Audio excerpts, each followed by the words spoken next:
Hello students, in this lecture we will discuss some questions based on the chapter light. So let's start with first question. What is the magnification of the image formed by convex mirror? और जो convex mirror है वो जो image बनाता है उसकी magnification क्या होगी वो बतानी है और क्यों होगी। तो जो magnification होती है वो हमेशा होती है इस चीज़ में पॉजिटिव और साथ में रहती है लेस देन 1। मैग्निफिकेशन पॉजिटिव रहेगी और लेस देन 1। अब हम लोगों को बताना है कि ये ऐसा क्यों। पॉजिटिव इसलिए क्योंकि जो इमेज बनती है वो हमेशा क्या बनती है, वर्चुअल और इरेक्ट। लेस देन 1 इसीलिए क्योंकि जो इमेज बनती है उसके साइज की बात की जाए तो वो डिमिनिश बनती है, मतलब स्मॉल साइज इमेज बनती है। तो ये दोनों चीजें होंगी। मैग्निफिकेशन क्या रहेगी, पॉजिटिव रहेगी और लेस देन 1। पॉजिटिव किस लिए, क्योंकि इमेज वर्चुअल इरेक्ट बनती है, और लेस देन 1 किस लिए, क्योंकि जो इमेज बनती है वो कैसे बनती है, हमेशा डिमिनिश इमेज बनती है, मतलब small size. Second question, an object is placed at a distance of 60 centimetre from concave lens of focal length 30 centimetre. Use lens formula to find distance of image from the lens. तो सबसे पहले हम लोग लिखते हैं क्या मिला हुआ हम लोगों को, concave lens, focal length 30, object 60। बात करते हैं साइन कन्वेंशन की, ये भी नेगेटिव और ये भी नेगेटिव। Lens formula 1/f is equal to 1/v minus 1/u। तो 1/v किसके इक्वल हो जाएगा, 1/f प्लस 1/u। ये इधर जाके प्लस में हो जाएगा। अब इनकी वैल्यूज रखते हैं, -30 प्लस -60, ये -30 प्लस माइनस 1/60। एलसीएम लिया तो एलसीएम कितना हो जाएगा, 60 -2 -1 -3/60 -1/20। तो v की वैल्यू कितनी आ जाएगी यहाँ से, -20 सेंटीमीटर। यानी जो हमारा इमेज डिस्टेंस निकलेगा वो कितना आएगा, -20 सेंटीमीटर। बात करते हैं नेचर की, तो जो इमेज का नेचर होगा वो कैसा बनेगा, वर्चुअल और इरेक्ट। और वो हम लोगों को कहाँ से वेरीफाई हो रहा है, इस नेगेटिव साइन से। नेक्स्ट क्वेश्चन बेटा,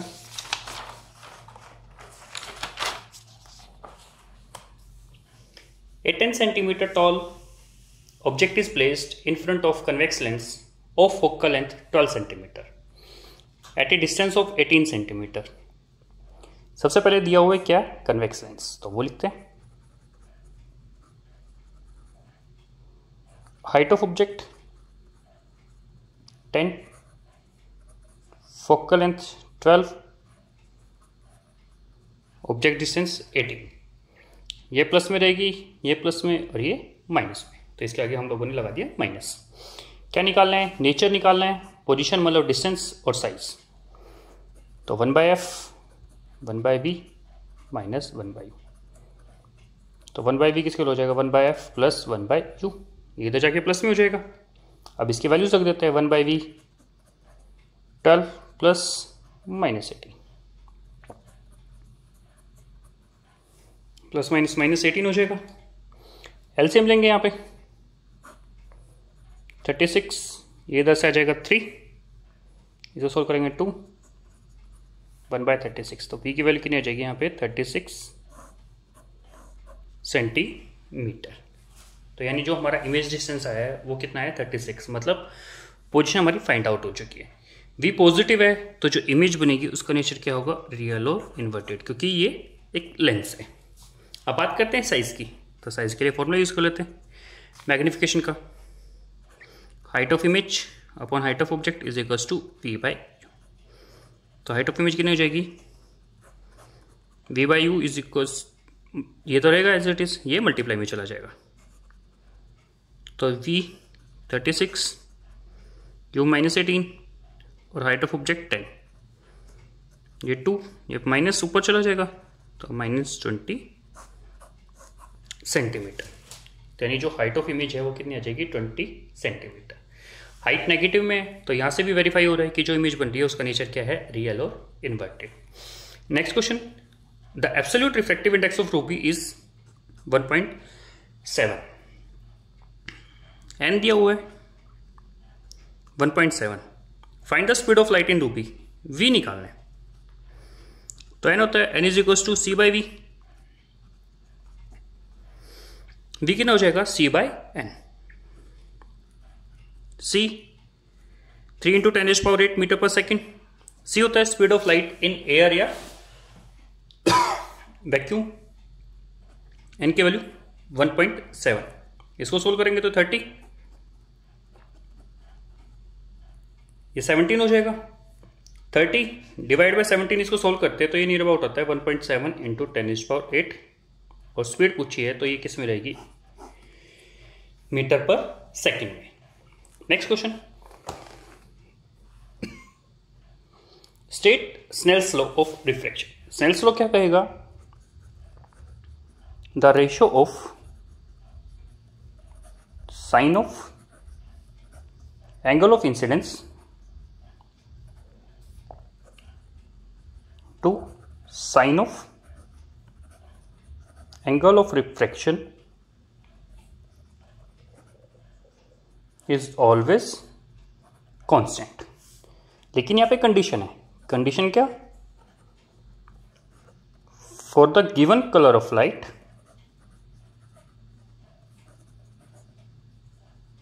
and given pair of media. अगर इनमें से कोई भी एक चीज चेंज होती है तो जो एक कांस्टेंट है इसकी वैल्यू क्या हो जाएगी, चेंज हो जाएगी।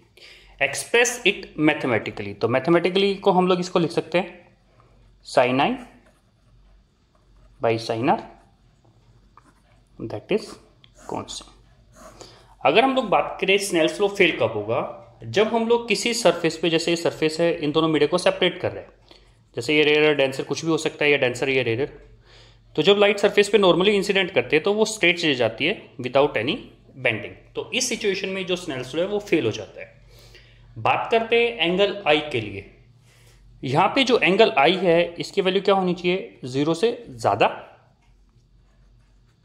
लेकिन कंडीशन है 90 डिग्री से भी क्या होनी चाहिए, कम होनी चाहिए। मतलब आई की वैल्यू किसके बीच में होनी चाहिए, 0 to 90, 0 से ज्यादा और 90 से कम।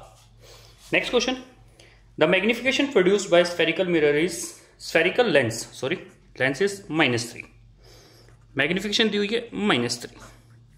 List information you obtain from this statement. अब हम लोगों को यहाँ सिर्फ मैग्निफिकेशन गिवन है -3, इससे बताना है कि क्या क्या इंफॉर्मेशन हम लोगों को मिल सकती है। तो लेट्स, मैग्निफिकेशन नेगेटिव है, यानी इमेज जो बनी है वो क्या है, real inverted, greater than 1। Real inverted के साथ साथ इमेज जो बनी है वो कैसे बनी है, एनलार्ज। लेंस पूछा है तो लेंस होगा यहाँ पे कन्वेक्स लेंस। कन्वेक्स लेंस का नेचर अगर पूछा जाता है, इसमें नेचर बताओ, तो नेचर हो जाता है कन्वर्जिंग नेचर। तो हम लोग मैग्निफिकेशन से ये सब बता सकते हैं, इमेज का नेचर, साइज, लेंस, या जो मिरर क्वेश्चन में गिवन है उसके बारे में। Next question, list characteristics of the image form by plane mirror. अब प्लेन मिरर जो इमेज बनाता है उसकी कैरेक्टरिस्टिक्स लिखनी है। सबसे पहले आती है same shape and size,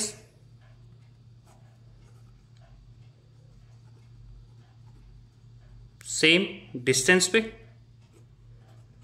virtual erect image बनती है, इमेज जो होती है वो लेटरली इन्वर्टेड होती है। शेप और साइज सेम रहेगा, मतलब जैसा ऑब्जेक्ट रखा है मिरर का आगे वैसी इमेज बनेगी। सेम डिस्टेंस, जितना डिस्टेंस ऑब्जेक्ट और मिरर के बीच में है उतना ही डिस्टेंस मिरर और इमेज के बीच में होगा। वर्चुअल इरेक्ट, वर्चुअल वो इमेजेस होती है जिसको हम लोग स्क्रीन पे ऑब्टेन नहीं कर सकते, और इरेक्ट मतलब सीधी। अगर ऑब्जेक्ट सीधा है तो इमेज सीधी बनेगी, ऑब्जेक्ट अगर उल्टा रखा है तो इमेज भी उल्टी बनेगी। लेटरली इन्वर्टेड का मतलब होता है कि जो लेफ्ट है ऑब्जेक्ट का वो राइट अपीयर होगा, और जो राइट है वो क्या अपीयर होगा, लेफ्ट। तो नेक्स्ट क्वेश्चन बेटा,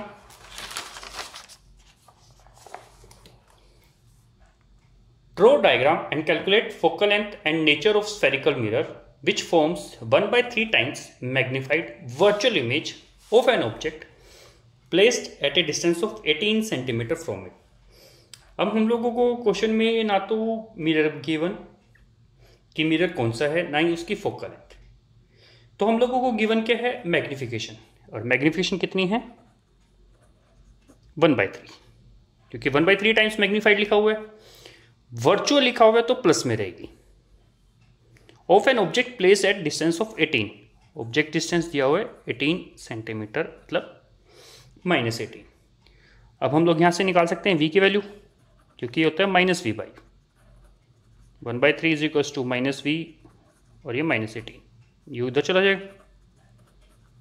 18/3 मतलब 6 सेंटीमीटर।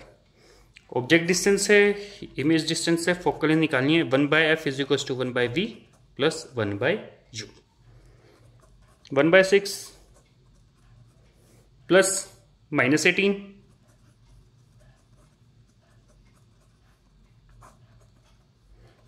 3 -1, 2/18, 1/9, यानी फोकल लेंथ कितनी आ गई 9 सेंटीमीटर। फोकल लेंथ पता चल गई। नेचर बात करते हैं तो जो मिरर होगा, अगर नाम की बात की जाए,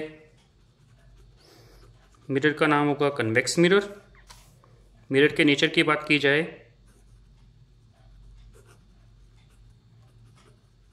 तो मिरर का नेचर क्या होगा, डाइवर्जिंग नेचर। अब हम लोगों को क्या करना है, डायग्राम ड्रॉ करना है। तो डायग्राम ड्रॉ करने के लिए सबसे पहले हम लोग निकाल लेते हैं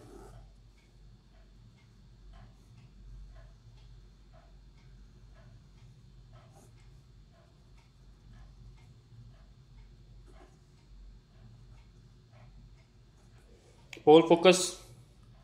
फोकल लेंथ 9 है, ऑब्जेक्ट 18 है, 18 तो यहाँ कहीं भी हो सकता है। तो हम लोगों ने जब रे डायग्राम्स ड्रॉ किए थे उसमें कुछ रूल्स पढ़े थे, उन्हीं रूल्स का यूज़ करेंगे यहाँ डायग्राम ड्रॉ करने के लिए। पैरेलल रे है, ये डाइवर्ज होगी, फोकस से जाती हुई अपीयर हुई। ये रे हम लोग पोल पे इंसिडेंट कर सकते हैं, ये इधर आ जाएगी, ये बैकवर्ड प्रोड्यूस की, ये इमेज होगी। ये और ये रे दोनों क्या है, ऑब्जेक्ट से आ रही है। ये कौन सी रे हो सकती है, इंसिडेंट रे।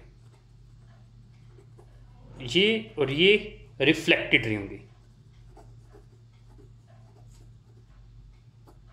यहां मीट करती हुई अपीयर हुई तो यहां इमेज बनेगी। जो इमेज बनी है उसका नेचर क्या होगा, वर्चुअल डायरेक्ट। पोजीशन कहां होगी, पोल और फोकस के बीच में। नेक्स्ट क्वेश्चन बेटा, the speed of light in A transparent medium is 0.6 times that of its speed in vacuum. कोई मीडियम है, उसका रिफ्रैक्टिव इंडेक्स पता नहीं, वो निकालना है हम लोगों को। तो गिवन क्या है, उसमें जो स्पीड है वो किसके टाइम्स है, 0.6 times of speed of light in air या वैक्यूम। तो v की वैल्यू कितनी हो जाएगी, 0.6 c। फॉर्मूला यूज कर लेते हैं, n is equals to c/v। c as it is 0.6 into c, c से c कैंसिल हो जाएगा, 1/0.6, 10/6, 5/3, 1.6। आगे के चलते जाएंगे तो इसको कर देंगे तो 1.67। तो जो भी मीडियम है उसका जो रिफ्रैक्टिव इंडेक्स होगा वो कितना होगा, 1.67। और ध्यान रखना इसकी कोई यूनिट नहीं होती, क्योंकि जो रिफ्रैक्टिव इंडेक्स है वो एक यूनिटलेस क्वांटिटी है। नेक्स्ट क्वेश्चन बेटा, under what condition will a glass lens placed in transparent liquid becomes invisible. अगर हम लोग बात करते हैं लेंस की, तो लेंस किस पे वर्क करता है, रिफ्रैक्शन ऑफ लाइट। मतलब जब भी लाइट जो है लेंस से पास होगी वो रिफ्रैक्ट करती है। रिफ्रैक्ट क्यों करती है, क्योंकि मीडियम चेंज होता है, और मीडियम चेंज होगा तो रिफ्रैक्शन होगा।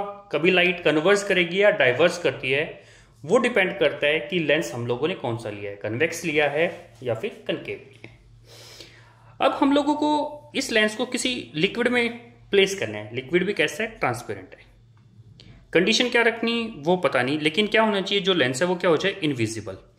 मतलब जब लाइट लेंस से पास हो तो उसके पाथ में कोई भी चेंज ना आए, वो बिल्कुल स्ट्रेट चली जाए। जैसे अगर मैं दिखाना चाहूँ, जैसे ये लेंस है, ये लाइट यूं बेंड करती है नॉर्मल केसेस में। जब हम लोग किसी लिक्विड में रखते हैं, जैसे ये मान लिया लिक्विड है कोई भी, ये लेंस रख दिया तो लाइट बिल्कुल स्ट्रेट चली जाए, चाहे लेंस हो कन्वेक्स, ये चाहे ये भी मान लो लिक्विड में रखा हुआ है, जो लाइट आ रही है वो स्ट्रेट चली जाए। मतलब ना तो लाइट कन्वर्स करे ना ही डाइवर्स करे। तो वो सिचुएशन कब होगी, जब लेंस और जो मीडियम है जहां हम लोगों ने रखा, मीडियम मतलब जो भी लिक्विड, लेंस और लिक्विड का जो रिफ्रैक्टिव इंडेक्स है वह क्या हो जाए, सेम। मतलब जितना रिफ्रैक्टिव इंडेक्स लिक्विड का है, अगर हम लोग कोई ग्लास लें उसका रिफ्रैक्टिव इंडेक्स भी अगर उतना ही है जितना इस लिक्विड का है, तो लाइट रेज अगर हम लोग उस लेंस से पास करेंगे लिक्विड में रखने के बाद, तो लाइट बिल्कुल स्ट्रेट ली जाएगी, उसके पाथ में कोई चेंज नहीं आएगा। तो इसका मतलब हो जाएगा बेटा, तो जो ग्लास रखा है मतलब जो लेंस रखा है उस लिक्विड में, वो क्या है, एक तरीके से इनविजिबल है, क्योंकि उसके पाथ में कोई चेंज ही नहीं आ रहा। बच्चों, अगर इन क्वेश्चन से रिलेटेड कोई डाउट है तो आप कमेंट बॉक्स में लिख सकते हैं। Thank you.